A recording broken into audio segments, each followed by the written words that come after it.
दोस्तों, एक पुलिस महिला कैदी के पास जाकर कहने लगती है कि तुम्हारे पास 2 महीने ही इस दुनिया में जिंदा रहने का समय है, उसके बाद तुम्हें फांसी दी जाएगी।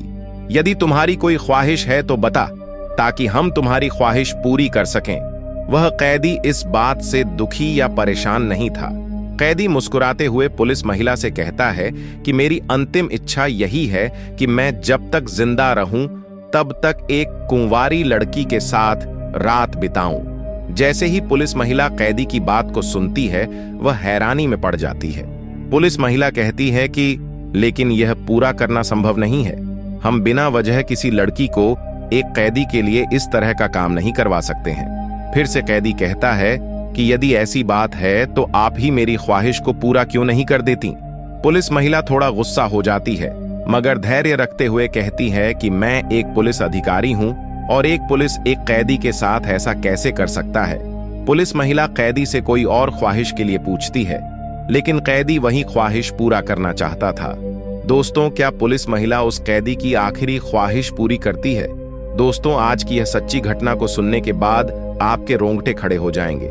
चलिए दोस्तों, बिना देर किए हुए आज की इस घटना को शुरू करते हैं। एक पुलिस महिला होती है जिसका नाम संतोषी होता है। उसे पुलिस की नौकरी करते 1 साल भी नहीं हुआ होता है। वह अपने थाने की एक बड़ी पुलिस अधिकारी होती है। वह बहुत निडर और साहसी पुलिस महिला होती है। उनके क्षेत्र में जितने भी गलत काम करते थे, उन लोगों को ढूंढकर थाने में डाल देती थी। एक दिन पुलिस महिला को सूचना मिलती है कि एक गांव में किसी ने अपनी मां को ही मार दिया है। जैसे ही पुलिस महिला को सूचना मिलती है, वह तुरंत उस स्थान पर पहुंच जाती है। वहां पर देखती है तो एक मां जमीन पर लेटी हुई है और उसके सामने एक लड़का जिसकी उम्र करीब 21 साल थी। वह खड़ा होकर अपनी मां की तरफ देख रहा था और उसके हाथ में एक बड़ी सी लाठी थी। पुलिस महिला उस लड़के से कहती है कि अपने हाथ से लाठी को फेंक और हमारे साथ थाने चलो। वह लड़का अपने हाथ से लाठी फेंक देता है और पुलिस महिला उसे गिरफ्तार करके थाने ले जाती है। पुलिस महिला को 24 घंटे के अंदर वकालत में पहुंचना था। पुलिस महिला उस लड़के को कुछ घंटे के लिए थाने में रखती है। पुलिस महिला उस लड़के से उस समय कुछ नहीं कहती है। कुछ घंटे बीतने के बाद उस लड़के को वकालत में दाखिल किया जाता है। वहां पर लड़के से उसका नाम पूछा जाता है। लड़का अपना नाम अमित बताता है। अमित से उसकी गलती के बारे में पूछने लगते हैं, मगर अमित कुछ भी जवाब नहीं दे रहा होता है। तभी उसे फांसी की सजा सुना दी जाती है। इस बात को सुनकर अमित घबराता नहीं है। अमित के पास कुछ महीने का समय होता है। पुलिस महिला अमित को लेकर के थाना चली जाती है और उसे एक कमरे में बंद कर देती है। एक दिन एक महिला थाना आती है और पुलिस महिला से कहती है कि किसी ने हमारे घर में आकर सब कुछ चोरी कर लिया। पुलिस महिला औरत की बात सुनकर अपने पुलिस दोस्तों से कहती है कि जाओ और इसके घर में कोई सबूत इकट्ठा करो। जब सबूत मिल जाए तो मुझे कॉल करके बता देना। कुछ देर में ही वे उस औरत के साथ चले जाते हैं। थाने में केवल पुलिस महिला और वह कैदी ही होते हैं। पुलिस महिला टहलते हुए उस लड़के के पास चली जाती है। लड़के से पूछती है कि तुम्हें इस बात से दुख नहीं हो रहा कि तुम्हें फांसी की सजा सुनाई गई है? पुलिस महिला फिर से कहती है कि तुम बोलते क्यों नहीं हो? तुमने अपना गुनाह कबूल भी ठीक से नहीं किया, लेकिन यह गलती तो तुम्हारी ही है। इस तरह की गलती से कोई भी तुम्हें बचा नहीं सकता। वह लड़का पुलिस महिला की बात सुनकर मुस्कुराने लगता है। तभी महिला डांटते हुए कहती है कि तुम्हें हंसी आ रही है। तुम्हें इतना भी दुख नहीं हो रहा कि तुम्हारी मां तुम्हारे चलते इस दुनिया में नहीं है। दोस्तों, जब पुलिस महिला उस लड़के से बात कर रही थी, उसी समय कॉल आ जाता है। पुलिस महिला कुछ ही देर में उस औरत के घर पहुंच जाती है। वहां पहुंचने के बाद पता चलता है कि औरत के बेटे ने ही अलमारी से पैसा निकाल कर ले लिया था।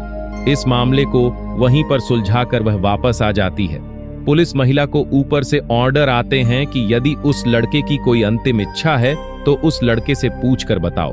पुलिस महिला उस लड़के के लिए चाय लेकर जाती है। लड़के को चाय देते हुए कहती है कि तुम्हारे पास केवल 2 महीने बचे हैं। यदि तुम्हारी कोई आखिरी ख्वाहिश है तो बताओ, ताकि हम तुम्हारी ख्वाहिश पूरी कर सकें। वह लड़का बड़े आत्मविश्वास के साथ कहने लगता है कि मेरी आखिरी ख्वाहिश यही है कि मैं एक कुंवारी लड़की के साथ हर रात बिताना चाहता हूँ। ऐसी बात सुनकर पुलिस महिला गुस्सा हो जाती है, मगर धैर्य रखते हुए कहने लगती है कि तुम्हारी ख्वाहिश बहुत ही बड़ी है और यह सही नहीं है। फिर से वह लड़का कहता है कि मेरी यही आखिरी ख्वाहिश है। महिला पुलिस फिर से कहती है कि ऐसा करना गलत होगा, तुम्हारी कोई और ख्वाहिश है तो बताओ दोस्तों। फिर भी वह लड़का वही बात करता रहता है। पुलिस महिला कहती है कि कोई भी लड़की ऐसा करना नहीं चाहेगी। तभी वह लड़का हंसते हुए कहने लगता है कि आप भी तो एक लड़की ही हैं, देखकर पता चलता है कि आपकी शादी भी नहीं हुई होगी। आप मेरी आखिरी ख्वाहिश पूरी क्यों नहीं कर देती? जब ऐसी बात पुलिस महिला सुनती है तो एकदम से घबरा जाती है। पुलिस महिला नहीं चाहती थी कि किसी दूसरी लड़की को इस काम में लाया जाए। पुलिस महिला लड़के को रात में मिलने बोलकर वहां से चली जाती है। जैसे ही रात होती है, महिला पुलिस अपनी ड्रेस बदलकर लड़के के पास पहुंच जाती है। पुलिस महिला लड़के के पास साड़ी पहनकर गई होती है। लड़का देखकर खुश हो जाता है। कुछ ही देर बाद कहता है कि जब आपने मेरी आखिरी ख्वाहिश के लिए पूछा, आप मुझे अच्छी लगने लगीं, क्योंकि आपके जैसा पुलिस अधिकारी मैंने कभी नहीं देखा था। जैसे मैंने कहा वैसा ही आपने किया। तभी पुलिस महिला कहती है कि मैंने इसलिए ऐसा किया क्योंकि हर किसी की आखिरी ख्वाहिश पूरी की जाती है। तभी लड़का कहता है कि यदि मेरी तरह ही हर कैदी अपनी आखिरी ख्वाहिश मांगे तो क्या आप पूरी करेंगी? महिला ये बात सुनकर थोड़ी सोच में पड़ जाती है। तभी महिला लड़के की गलती के बारे में पूछने लगती है, तुम्हारी माँ के साथ क्या हुआ? क्या वह सब तुमने ही किया? तभी लड़का कहता है कि भला मैं अपनी माँ के साथ ऐसा कैसे कर सकता हूँ? मैंने तो अपनी माँ को बचाने के लिए एक लाठी उठाई थी, लेकिन तब तक देर हो चुकी थी। तभी वह पुलिस महिला डिटेल में लड़के से पूछने लगती है। लड़के की बात को सुनकर पुलिस महिला उसकी मदद करती है। वह फिर से अमित को वकालत में लेकर जाती है। वहां पर अमित जो कुछ भी हुआ था उसके बारे में सब कुछ बता देता है। अमित से पूछा जाता है कि तुमने उस दिन क्यों नहीं बताया? अमित कहता है कि मैं उस दिन घबराया हुआ था। अमित को फांसी होने वाली थी, मगर सही समय पर पुलिस महिला अमित की मदद करती है। कुछ महीनों बाद असली मुजरिम को पकड़कर उसे सजा दी जाती है। पुलिस महिला और अमित कुछ दिनों में ही शादी कर लेते हैं। जबकि पुलिस महिला अमित से 3 साल बड़ी थी, फिर भी वह अमित से शादी कर लेती है। मेरे प्यारे दोस्तों, यह घटना यहीं समाप्त होती है। यदि आपको हमारे वीडियो पसंद आते हैं तो चैनल को सब्सक्राइब करना न भूलें। जल्द मिलेंगे किसी और वीडियो में, तब तक के लिए अलविदा।